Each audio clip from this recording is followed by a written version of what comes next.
Good morning. Thanks for tuning in to Trentonian TV. I'm Joey Culkin. I'm an editor at the Trentonian, and I'm sitting with Robert Fortune, who's also known as NJWeedman. Uh, you came here today. Thank you very much for coming. Your trial's in a couple hours.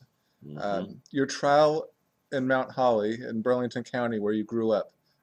In a nutshell, what is the trial over? Well, basically, on April 1st, 2010, I got arrested for having a pound of marijuana, and I've been fighting the case. And here we are. For the last 2 years, I've been fighting the case, and now here we are. The last week, I've been on trial. Today should be the end of the trial. It should go to the jury today. For the last week, we've been arguing back and forth, and today this afternoon, I should give closing statements, and again, the jury should get it today. So 25 months ago, you're driving from California. Well, actually, I flew here, You flew here. and then I had a rental car. I was visiting my kids.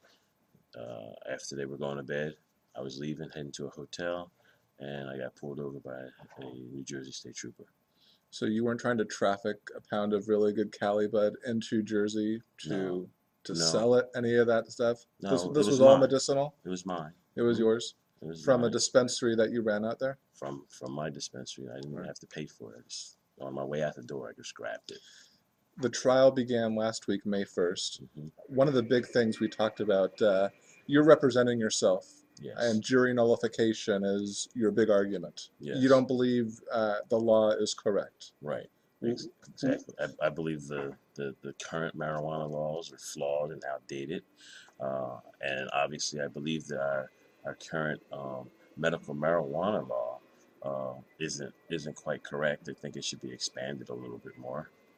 But I got what I got. I Right. have to fight what I got, and what I believe is the jury is empowered to judge the law as well as the facts. And I've been putting on a case basically that the law is wrong, and I'm hoping that the jury just rejects all the facts that the prosecutor presents and renders a verdict that's more conscious, more in tune with the conscience of the community. We know more than 50% of Americans now believe that marijuana should be legal, and I believe that I should have several of those people on my jury. Right, but all of those opinions aside, Hmm. when you were arrested April 1, 2010, Hmm. the Compassionate Use Act had already been signed into law by Governor Corzine. That was one of his final acts. Right. It didn't go, it wasn't implemented, I believe, until July that year. So you were arrested somewhere in the middle there. Hmm. So it was on the books, but it wasn't put into place. So in the state's eyes, aren't you still a felon or an accused felon of having a pound of pot? Right. And that's why I say the law is wrong. Right. But even at that, even though it was signed into law by Governor Corzine after Governor Christie came in, he's been blocking implementation.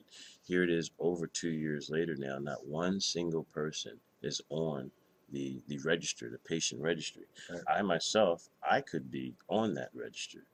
For one thing, I mean, I have several ailments, but the one thing that would definitely get me on um, the patient registry is I actually am a cancer patient. It's hard for me even to say it sometimes, but I get bone tumors. I've had several bouts of it in the last 2 years. I've had a bone tumor that's been growing pretty good for Bring for it you. to the other way, right there, right. Yeah, for your listeners.